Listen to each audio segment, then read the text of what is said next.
Bapak, Ibu, dan saudaraku yang dikasihi oleh Yesus Kristus, marilah kita awali ibadah kita pada hari ini dengan satu pengakuan bahwa pertolongan kita adalah di dalam nama Tuhan yang menjadikan langit dan bumi.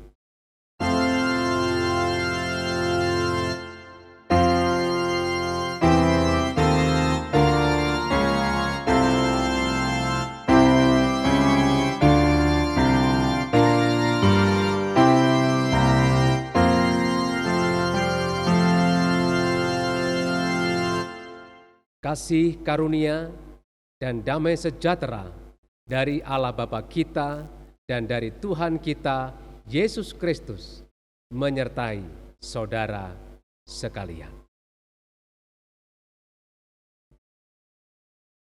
Selamat pagi Bapak, Ibu, dan saudaraku yang dikasihi oleh Yesus Kristus.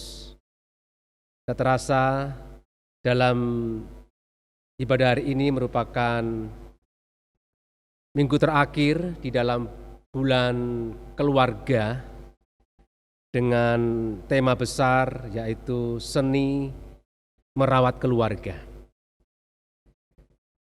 Di minggu terakhir ini, saudaraku, kita akan merenungkan satu tema yaitu melatih cinta.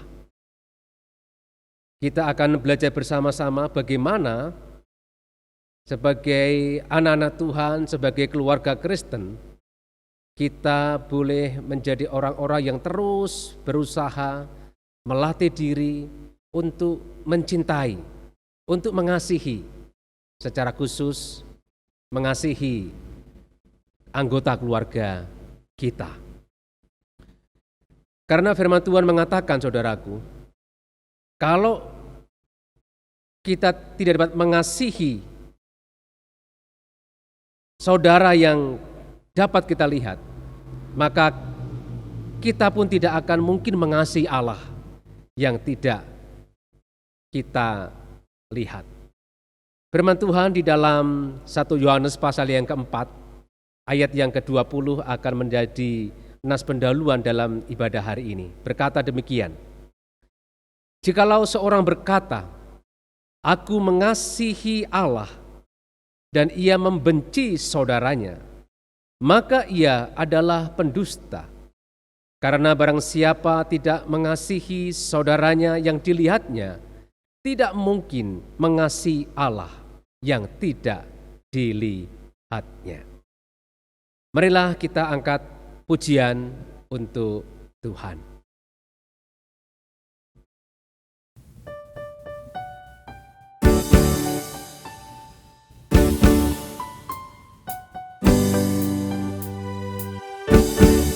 Sekalipun diriku dapat berkata-kata dengan semua bahasa manusia dan bahasa malaikat ataupun yang lainnya, tapi jika aku tak mempunyai kasih, aku serupa goyang menggembang dan jarang yang gemerinci. Sekalipun diriku memiliki karunia bernubuat, sekalipun diriku punya iman sempurna untuk tinggalkan gunung, tapi jika aku tak mempunyai kasih, tiada berguna lagi diriku, tiada berguna diriku.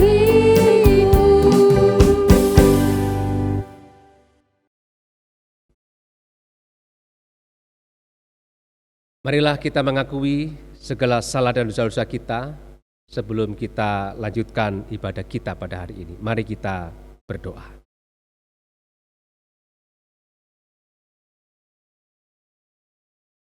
Tuhan, Engkau adalah kasih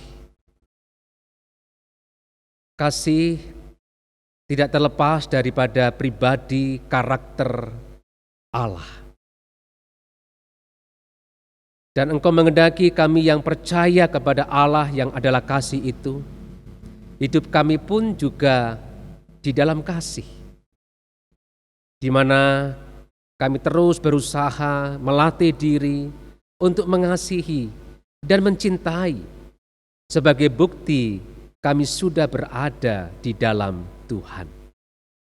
Namun demikian Bapa, ketika kami melihat perjalanan hidup kami di dalam keluarga kami, ataupun ketika kami menjalin relasi dengan orang lain, kami seringkali mudah menyerah untuk mengasihi sesama kami, mengasihi anggota keluarga kami, mengasihi orang-orang yang pernah melukai dan menyakiti hati kami. Kami sudah gagal untuk menunjukkan bahwa kami percaya dan memiliki Allah yang adalah kasih itu. Tuhan, ampunilah segala kegagalan dan dosa-dosa kami di dalam menyatakan kasih Allah secara nyata di dalam hidup kami. Di dalam nama-Mu Tuhan kami, Yesus Kristus, kami mengakui dosa-dosa kami. Amin. Saudaraku yang dikasihi Tuhan, bagi kita yang sudah mengakui dosa-dosanya di hadapan Tuhan, Tuhan memberikan berita anugerah kepada kita semuanya dalam Yohanes pasal yang ketiga, ayat yang ke-16. Karena begitu besar kasih Allah akan dunia ini, sehingga Ia telah mengaruniakan anaknya yang tunggal, supaya setiap orang yang percaya kepadanya tidak binasa, melainkan beroleh hidup yang kekal. Saudaraku, sebagai bukti Allah itu sungguh-sungguh mengasihi saudara dan saya, Allah selalu berupaya dan berusaha terus-menerus bagaimana Dia menyatakan dan menunjukkan kasih-Nya kepada saudara dan saya, sampai Dia mengorbankan anaknya yang tunggal, yaitu Yesus Kristus, demi untuk mengasihi dan mengampuni dosa-dosa saudara dan saya. Demikianlah berita anugerah dari Tuhan.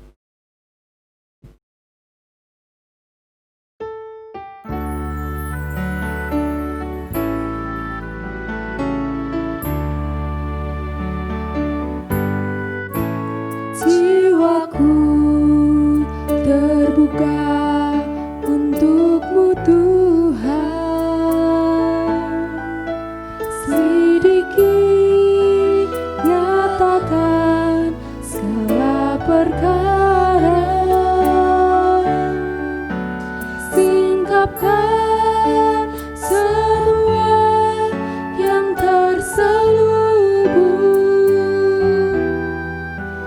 supaya ku layak di hadapan-Mu Tuhan.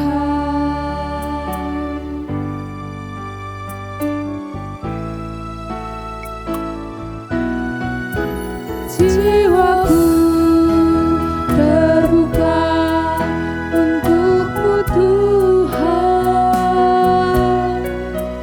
selidiki, nyatakan segala perkara, singkapkan semua yang terselubung, supaya ku layak di hadapan-Mu Tuhan.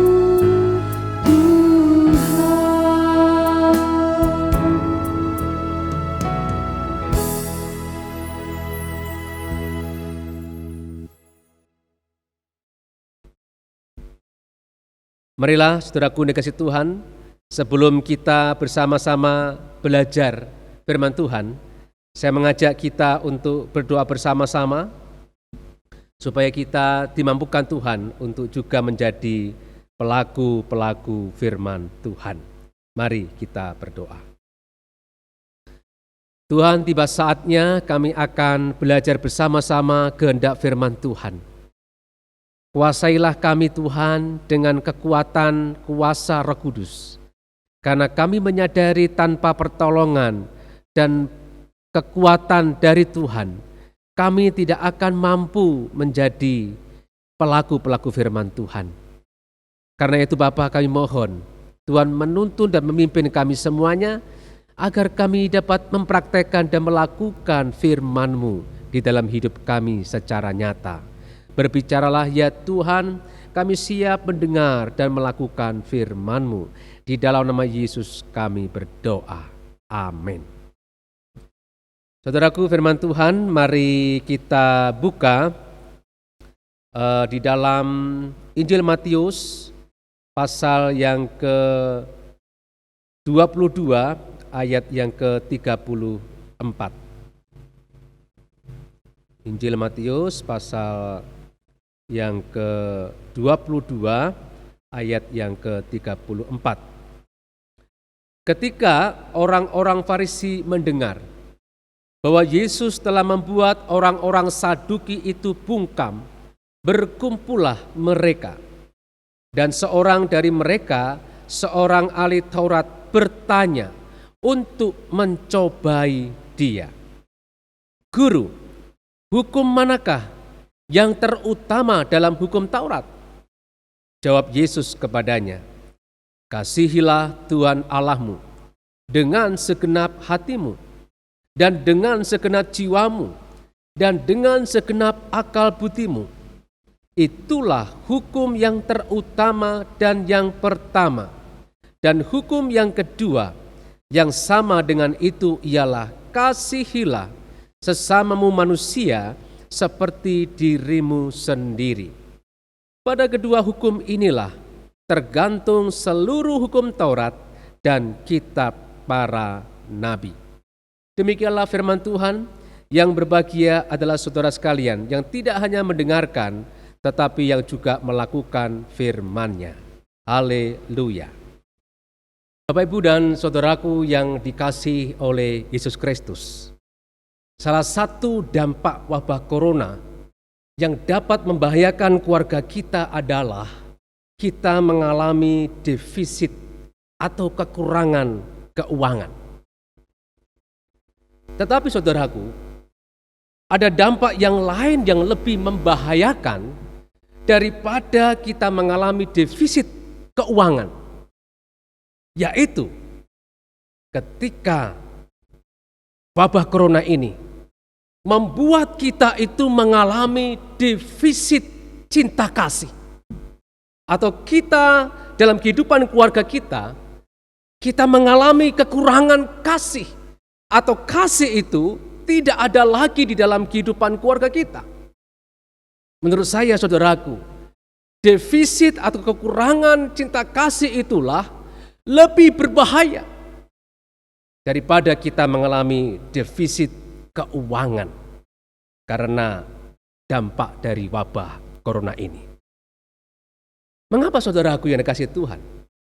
Karena defisit keuangan dapat kita atasi ketika kita tidak mengalami defisit kasih. Karena dengan kasih yang masih ada dalam keluarga kita itu, kita dapat bergandengan tangan, kita dapat saling menopang untuk bisa mengatasi kekurangan atau defisit keuangan itu, saudaraku. Tetapi saudaraku dikasihi Tuhan, ketika dalam kehidupan saudara itu mengalami defisit kasih, mengalami kekurangan kasih, saudaraku, maka itu akan bisa menyebabkan kehidupan keluarga kita itu akan tidak terawat, akan hancur, dan bahkan akan menjadi keluarga yang berantakan. Saudara, sudah banyak contoh dalam kehidupan kita adanya sebuah keluarga yang sukses secara materi, tetapi pada akhirnya keluarga itu hancur dan berantakan karena kehilangan kasih di dalam keluarga itu.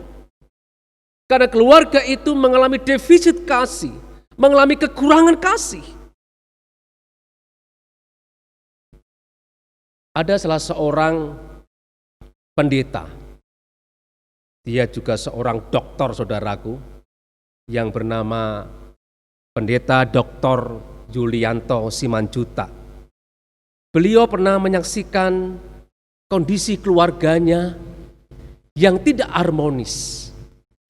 Keluarganya yang di ujung kehancuran, saudaraku. Anak bungsunya yang bernama Mose itu menjadi seorang ateis, seorang yang tidak percaya kepada Tuhan, dan menjadi pecandu game online, saudaraku. Padahal bapaknya atau ayahnya seorang pendeta, saudaraku. Seorang konselor yang terkenal, seorang pembicara yang terkenal. Tetapi ternyata anaknya itu, kehidupannya itu menjadi anak yang tidak bertumbuh dengan baik. Jadi anak yang tidak percaya kepada Tuhan. Bapak Yulianto mengatakan, saudaraku, salah satu penyebab anak saya menderita depresi adalah karena saya sering pergi meninggalkan dia sejak dia masih SMP. Dan karena dia kesepian, selain memelihara anjing, dia senang dengan game online. Kita mempunyai pelarian yang berbeda-beda. Salah satu pelarian kita adalah kesibukan. Saya ingat sekali pada waktu anak saya menjadi pecandu game, saya merasa tidak berdaya, saya merasa frustrasi. Saya semakin sibuk dengan kondisi-kondisi yang saya alami. Saudaraku yang dikasihi oleh Yesus Kristus, kesibukan adalah salah satu penyebab sebuah keluarga itu mengalami defisit kasih. Dan itu nampak, saudaraku, dalam kesaksian Bapak Yulianto tadi itu. Dia seorang yang begitu super sibuk, saudaraku. Tetapi waktu untuk anaknya itu, untuk keluarganya itu sangat-sangat sedikit. Maka kesibukan itu, saudaraku, itu menjadi penyebab di dalam keluarga itu akhirnya mengalami defisit kasih atau mengalami kekurangan kasih di dalamnya itu. Seorang pendeta bernama Corrie ten Boom, saudaraku, mengatakan demikian. Jika iblis tidak bisa membuat Anda menjadi ateis, ia akan menggoda Anda menjadi orang sibuk. Saudaraku dikasihi Tuhan, selain menjadi penyebab terjadinya defisit kasih, kesibukan sekaligus juga menjadi pertanda kita mengalami defisit kasih. Kesibukan menjadi pelarian atau kompensasi kita untuk mendapatkan kasih sayang yang berkurang di dalam kehidupan atau di dalam keluarga kita. Contoh-contoh, saudaraku, bentuk kesibukan yang kita lakukan untuk memenuhi defisit kasih atau kita mengalami kekurangan kasih, saudaraku. Antara lain, saudaraku, yang pertama, anak sibuk bermain game online atau menjadi pecandu game online, saudaraku. Sebagai pelarian, karena orang tuanya itu kurang memperhatikan dan mengasihinya. Seperti yang dialami oleh Mose, anak dari pendeta Yulianto Simanjuta tadi, saudaraku. Karena orang tuanya sangat sibuk dan Mose itu kurang perhatian dari ayahnya ini, saudaraku. Sehingga dia lari bermain game online. Yang kedua, saudaraku, bentuk kesibukan untuk memenuhi defisit kasih kita itu adalah kita sebagai seorang suami. Kita sibuk bekerja. Kita sibuk dengan hobi kita. Karena kalau kita di rumah kita merasakan istri kita itu kurang memperhatikan kita dan kurang mengasihi kita. Dan untuk lari dari kenyataan itu, maka kita menyibukkan diri, saudaraku, dengan sibuk bekerja. Mungkin di tempat kerja itu orang bangga dengan hasil kerja kita. Orang memberikan apresiasi kepada kita, saudaraku. Sedangkan di rumah kita, istri kita tidak pernah memberikan apresiasi atau perhatian kepada kita. Sehingga kita menyibukkan diri bekerja siang dan malam, atau kita melakukan hobi-hobi kita di luar sana. Daripada kita di rumah, kita kurang mendapat perhatian. Yang ketiga, saudaraku, seorang istri sibuk dengan kegiatan-kegiatannya, kegiatan sosialita dengan teman-temannya, kegiatan arisan atau kegiatan apapun juga yang disukai oleh ibu-ibu atau wanita. Mengapa dia menyibukkan diri dengan kegiatan seperti itu, saudaraku?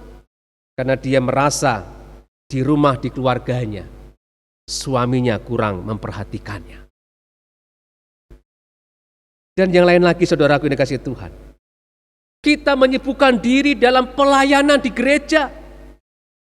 Kita sibuk dengan pelayanan di gereja. Dan kita, ketika pelayanan itu kita merasa mendapat pujian, mendapat sanjungan, mendapat apresiasi. Daripada kita di keluarga kita tidak pernah mendapatkan pujian. Sehingga kita melayani Tuhan belum tentu untuk melayani Tuhan, tetapi sebagai kompensasi pelarian kita. Karena di keluarga kita tidak betah, karena tidak ada suasana cinta kasih di dalam keluarga kita. Jadi belum tentu orang yang sibuk pelayanan itu, saudaraku, itu sebagai wujud dia itu mengasihi Tuhan. Bisa jadi dia menyibukkan diri dalam pelayanan karena justru dia mengalami kekurangan kasih. Dan dengan pelayanan itu dia mendapatkan pemenuhan kasih itu yang dia tidak dapatkan di dalam keluarganya. Saudaraku yang dikasih oleh Yesus Kristus, ada penyebab lain yang membuat kita itu bisa mengalami defisit kasih. Selain kesibukan yang kita lakukan dalam kehidupan kita, apa itu penyebab lain, saudaraku yang dikasihi Tuhan? Penyebab lain seorang mengalami defisit kasih adalah karena menganggap mengasihi sesama, saudaraku. Dalam hal ini mengasihi anggota keluarga adalah sesuatu yang kurang penting dibandingkan kita mengasihi Allah. Pemahaman yang seperti itulah, saudaraku, yang juga dimiliki oleh orang-orang Farisi yang bertanya kepada Yesus. Di dalam Matius pasal 22 ayat yang ke-36 tadi, saudaraku. Guru, hukum manakah yang terutama dalam hukum Taurat? Saudaraku dikasihi Tuhan, walaupun motivasi orang-orang Farisi ini bertanya kepada Yesus adalah untuk mencobai Yesus atau untuk mencari-cari kesalahan Yesus, supaya Yesus itu supaya melalui pertanyaannya ini dia mendapatkan alasan. Harapannya adalah Yesus memberikan jawaban yang salah. Jadi motivasinya itu, tujuannya untuk itu, saudaraku. Bukan motivasi benar-benar dia tidak tahu apa itu hukum yang terutama dan yang pertama, tapi lebih kepada untuk menjatuhkan Yesus. Namun demikian, saudaraku yang dikasihi Tuhan, pertanyaan itu juga dilatar belakangi karena mereka itu memiliki pemahaman yang keliru terhadap hukum kasih itu sendiri. Mereka menganggap mengasihi Allah itu adalah yang lebih penting, yang paling terutama dibandingkan dengan mengasihi sesama. Dengan kata lain, mereka punya anggapan mengasihi sesama itu adalah hukum yang tidak terlalu penting. Yang lebih penting itu adalah mengasihi Tuhan Allah.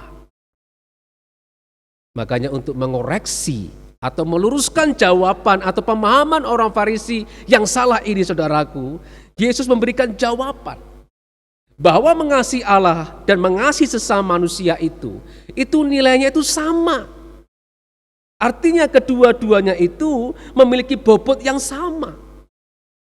Hal itu ditunjukkan dalam ayat yang ke-39, saudaraku, dengan kalimat demikian. Dan hukum yang kedua yang sama dengan itu ialah kasihilah sesamamu manusia seperti dirimu sendiri, saudaraku.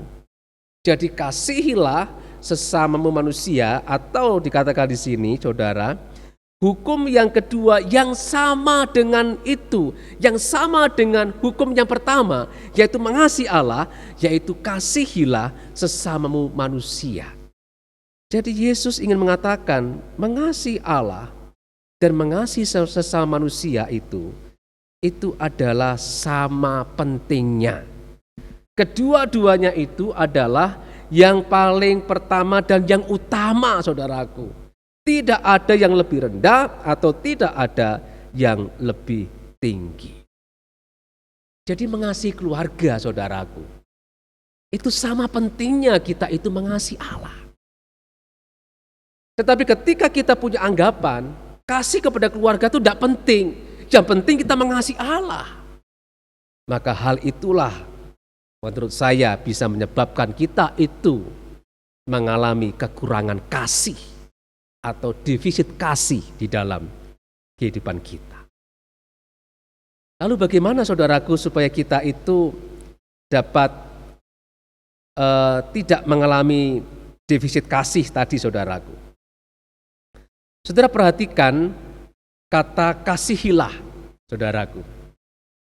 Di dalam ayat tadi, saudaraku, kata kasihilah itu ditulis dari kata Yunani yaitu agapao, saudaraku. Itu dalam bentuk kata kerja.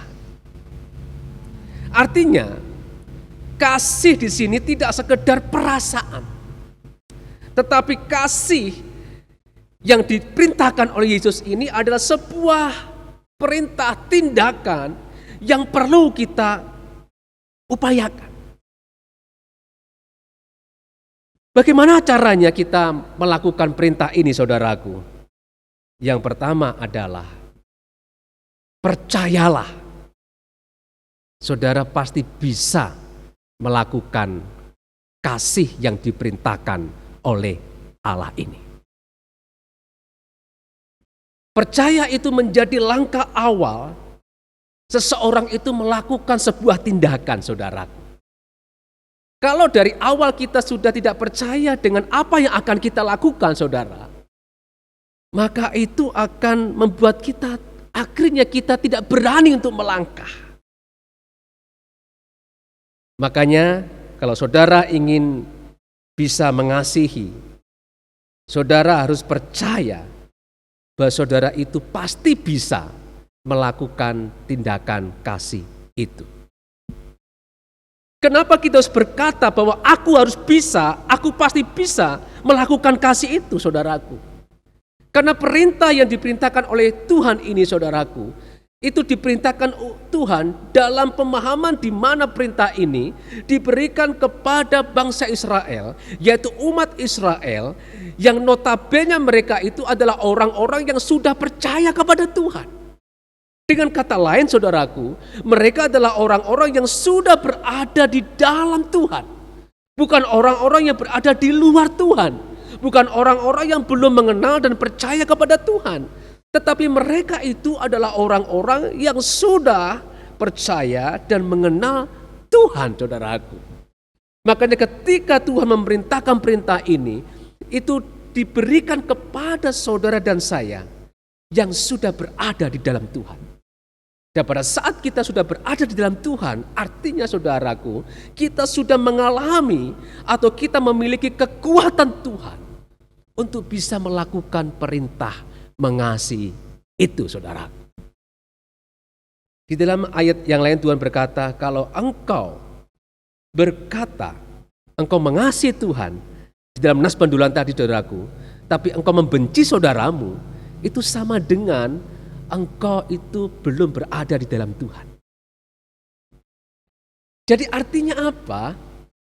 Artinya kalau kita itu sudah di dalam Tuhan, kita harus bisa berkata, ada kekuatan, aku bisa melakukan perintah mengasihi ini.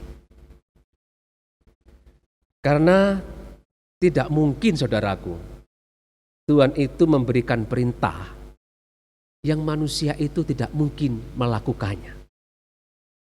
Ketika Tuhan memberikan perintah, pasti Tuhan itu memberikan kemampuan dan kekuatan untuk bisa melakukan perintah itu. kalau kita sudah benar-benar berada di dalam Tuhan. Jadi kalau ada orang yang mengatakan, wah enggak mungkinlah saya mengasihi orang seperti itu. Enggak mungkinlah saya mengasihi suamiku yang sudah mengkhianatiku, atau istriku, atau anak-anakku. Kalau kita sudah berkata seperti itu, wah enggak bisa saya itu.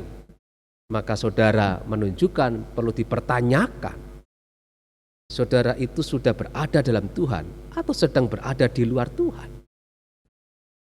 Saudara benar-benar percaya pada Tuhan atau sekedar saudara itu percayanya hanya ala kadarnya.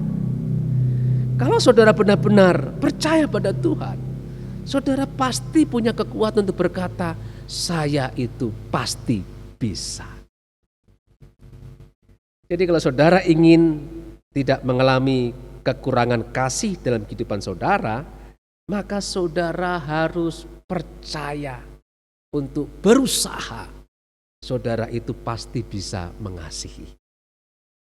Yang kedua saudaraku, selain percaya, saudara harus berkata saya bisa melakukan kasih. Yang kedua adalah latihlah terus menerus. Jadi tadi sudah saya katakan kasih itu kata kerja. Jadi artinya ada suatu tindakan, tapi tindakan itu kita perlu lakukan secara terus-menerus, secara konsisten saudaraku. Tidak demenyar, waktu demen, senang kalau masih baru-baru saudaraku. Tetapi kita lakukan, kita latih diri kita untuk mengasihi itu secara terus-menerus. Seorang itu bisa menjadi pakar saudaraku, menjadi ahli. Itu diawali oleh karena dia mau melatih dirinya itu secara terus-menerus. Cristiano Ronaldo, mengapa dia menjadi pemain sepak bola yang luar biasa? Lionel Messi saudaraku, dan juga ada juga Bruce Lee, seorang yang ahli bela diri karate, Jackie Chan dan lain sebagainya. Kenapa mereka bisa menjadi seorang ahli? Karena mereka melatih dirinya itu secara terus-menerus saudaraku, secara konsisten. Maka pada akhirnya mereka itu bisa menjadi seorang ahli. Nah demikian juga saudaraku, untuk mengasihi sesama kita, itu tidak tiba-tiba kita bisa mengasihi. Tetapi kita perlu latihan saudaraku, terus-menerus. Untuk melatih diri kita. Dan dalam latihan itu kadang kita gagal saudaraku. No problem, tidak masalah. Tapi kita terus berusaha untuk terus bagaimana kita itu mengasihi. Dan dengan latihan yang terus-menerus itu saudaraku, saya yakin kita akan menjadi seorang ahli, seorang pakar saudaraku yang bisa mengasihi. Jadi saudaraku, maka disinilah titik poin kita berkaitan dengan tema kita hari ini, yaitu melatih cinta. Jadi memang benar saudaraku, untuk mencintai itu perlu kita latihan. Untuk mengasihi suami kita, mengasihi istri kita, mengasihi anak-anak kita, atau mengasihi anggota keluarga kita, atau mengasihi orang-orang di sekitar kita saudaraku. Itu perlu latihan yang terus-menerus. Makanya kalau hari ini saudara ada yang merasa saudara gagal untuk mengasihi, belum bisa, no problem, teruslah berlatih saudara. Teruslah berlatih. Maka lama-kelamaan saudaraku, saudara akan bisa untuk mengasihi. Secara khusus mengasihi anggota keluarga kita. Dan ketika kita terus-menerus mengasihi saudaraku, belajar mengasihi, maka kita tidak akan mengalami kekurangan kasih di dalam keluarga kita. Sehingga keluarga kita itu menjadi keluarga yang sehat. Bukan keluarga yang sakit-sakitan. Dan menurut Dr. Julianto Simanjuta yang tadi saya saksikan kesaksiannya saudaraku, ketika dia sudah menemukan akar defisit kasih, kekurangan kasih dalam keluarganya itu, maka pada akhirnya keluarganya itu menjadi keluarga yang harmonis atau keluarga yang sehat. Dan dia menyebutkan tanda-tanda keluarga yang sehat adalah yang pertama, saudaraku, di dalam keluarga itu ada saling terhubung atau saling tergantung satu dengan yang lainnya, atau saling merindukan. Misalnya ketika saudara sebagai seorang ayah, saudara pulang ke rumah saudaraku, dan saudara disambut oleh istri dan anak-anak saudara, dan mereka berkata, "Oh, papa sudah pulang." Mereka memeluk saudara. Atau sebaliknya ketika saudara itu keluar kota, saudara belum pulang-pulang, saudara ditelepon, di WA oleh anak-anak saudara, "Papa kok belum pulang-pulang," saudara. Atau istrimu mentelepon saudara, "Papa kok belum pulang-pulang." Itu artinya ada saling merindukan dalam keluarga saudara itu. Tapi sebaliknya ketika di sana keluargamu, ketika engkau berada di luar kota, telepon pun enggak, WA pun enggak, bertanya pun enggak. Bahkan sebaliknya ketika Anda enggak pulang mereka semakin bahagia, berarti itu tanda keluarga saudara itu sedang tidak sehat atau sedang mengalami kekurangan kasih. Maka saudara perlu melatih cinta atau kasih itu dalam keluarga saudara. Yang kedua, saudaraku, tanda keluarga yang sehat adalah ada perasaan sayang, ingin memperhatikan, ingin memberi, dan ingin berkorban, saudaraku. Berkorban untuk anak, untuk istri, atau untuk suami. Bahkan kita mengorbankan hobi kita demi untuk keluarga kita.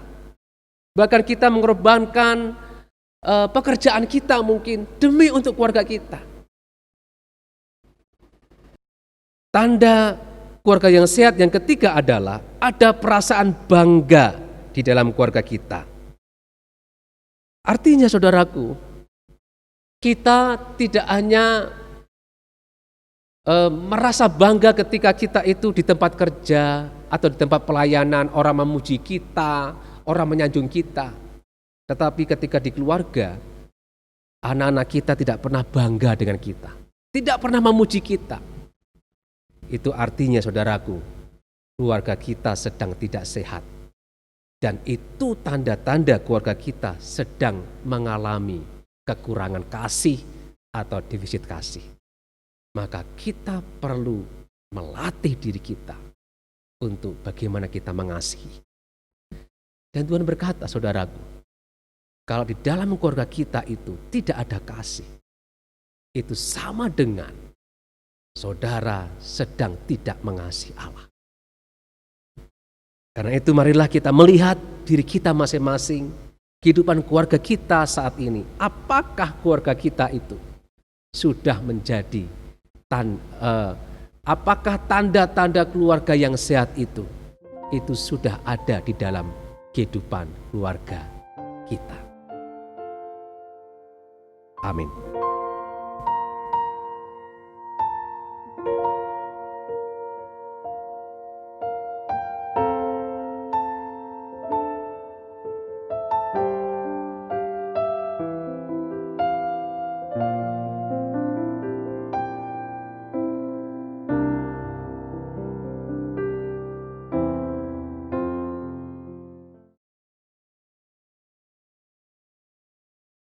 Tuhan, Engkau melihat kehidupan keluarga kami.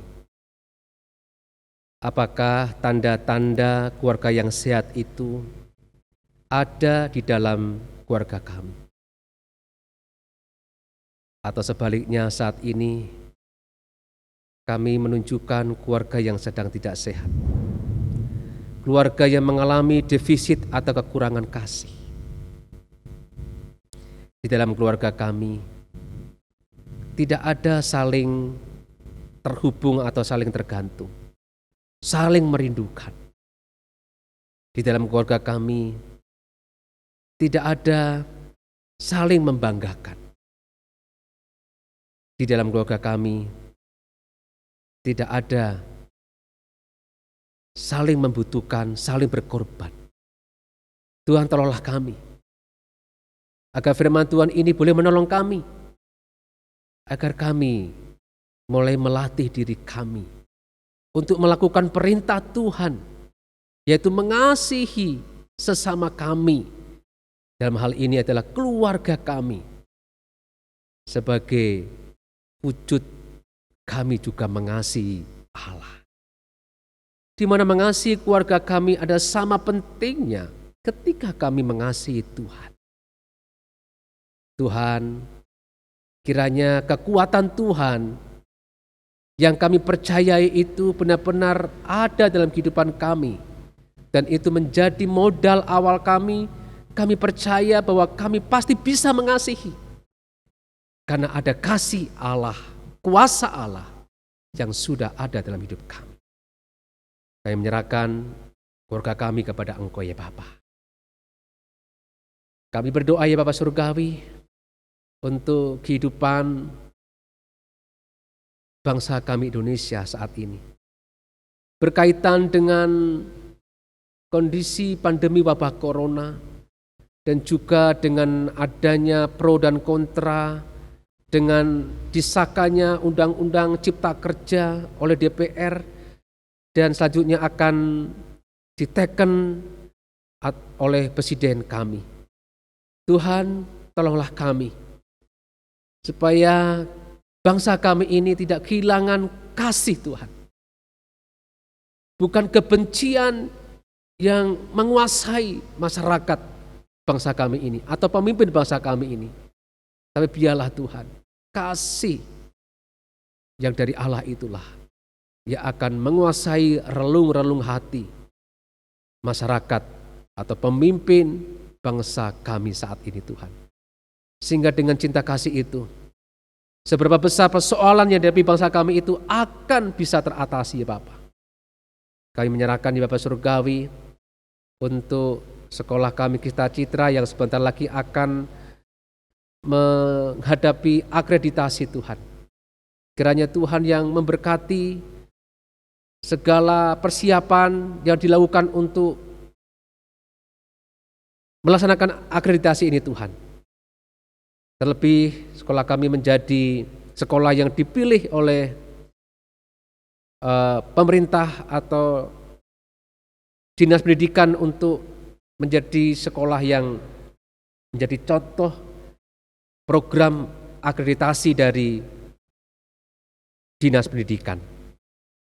Kami menyerahkan Tuhan supaya Engkau yang memberkati, supaya semuanya itu boleh menghasilkan hasil yang terbaik untuk kemuliaan Tuhan.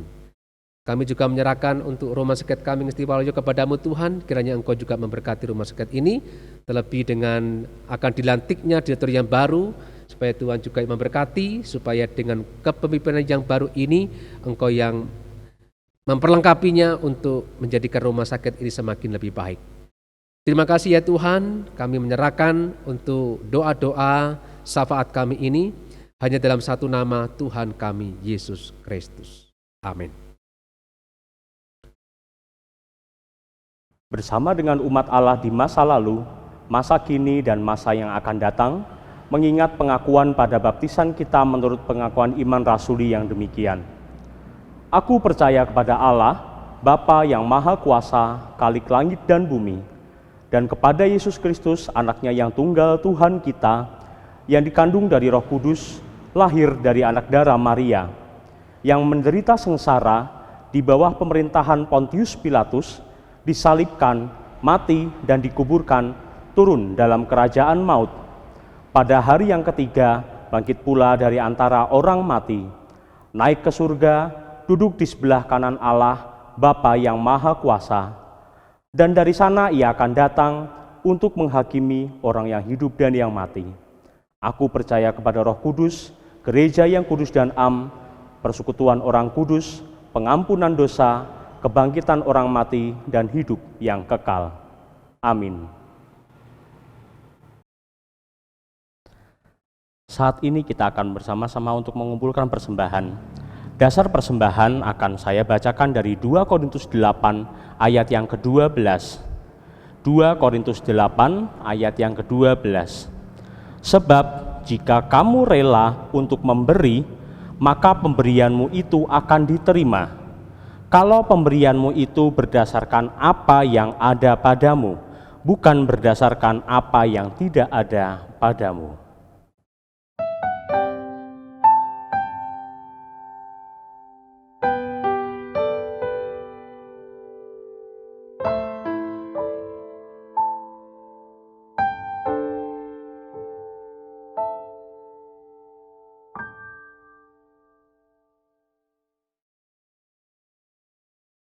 Mari kita bawa persembahan pada kali ini di dalam doa. Mari kita berdoa. Tuhan yang Maha Baik, terima kasih Tuhan untuk segala berkat yang boleh senantiasa kami nikmati sampai saat ini. Terima kasih juga untuk kesempatan ibadah secara online, ibadah bersama dengan anggota keluarga kami pada saat ini. Terkhusus pada saat ini Tuhan, kami membawa persembahan yang telah kami kumpulkan. Kiranya Tuhan berkenan untuk menerimanya dan Tuhan tidak melihat berapapun jumlah yang kami kumpulkan, tetapi Tuhan melihat setiap tangan yang boleh terulur dengan rela, setiap hati yang memberi dengan ikhlas. Kiranya Tuhan akan kembalikan dengan berkat yang luar biasa dalam kehidupan kami. Bapa, berkati juga untuk setiap tangan yang boleh mengelola persembahan ini. Kiranya Engkau sendiri akan memberikan dengan hikmat dan kebijaksanaan sehingga persembahan ini boleh berguna bagi gereja-Mu yang kudus di tempat ini. Mampukan kami juga Tuhan untuk bukan hanya mempersembahkan materi, tetapi juga mampukan kami untuk boleh mempersembahkan totalitas kehidupan kami demi kemuliaan nama Tuhan. Ampuni segala dosa dan kesalahan kami. Di dalam nama Yesus kami telah berdoa dan mengucap syukur. Amin.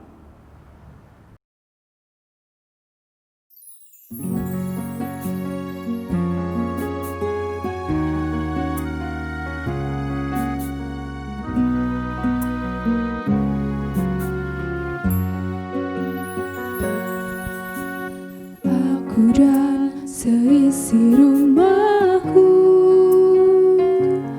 akan selalu menyembah-Mu, Tuhan dan Rajaku, di dalam kasih karunia-Mu yang hidup saling melayani dan melayani-Mu. Aku dan seisi rumahku akan selalu menyembah-Mu, Tuhan dan Rajaku, di dalam kasih karunia-Mu yang hidup saling melayani dan melayani-Mu. Bila Tuhan menjadi kepala rumah ini, maka berkat kehidupan tercurah selalu.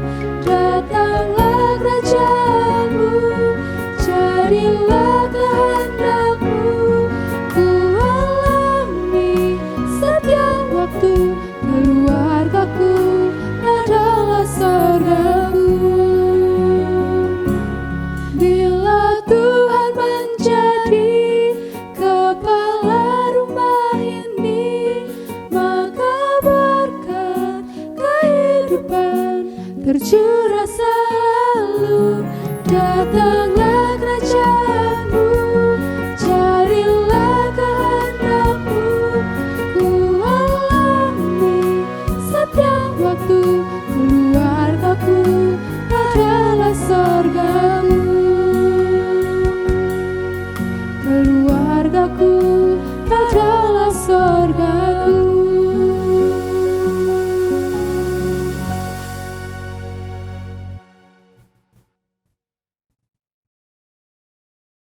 Saudaraku yang dikasihi Tuhan Yesus Kristus, arahkanlah hatimu kepada Tuhan dan terimalah berkat-Nya. Tuhan memberkati dan melindungi engkau.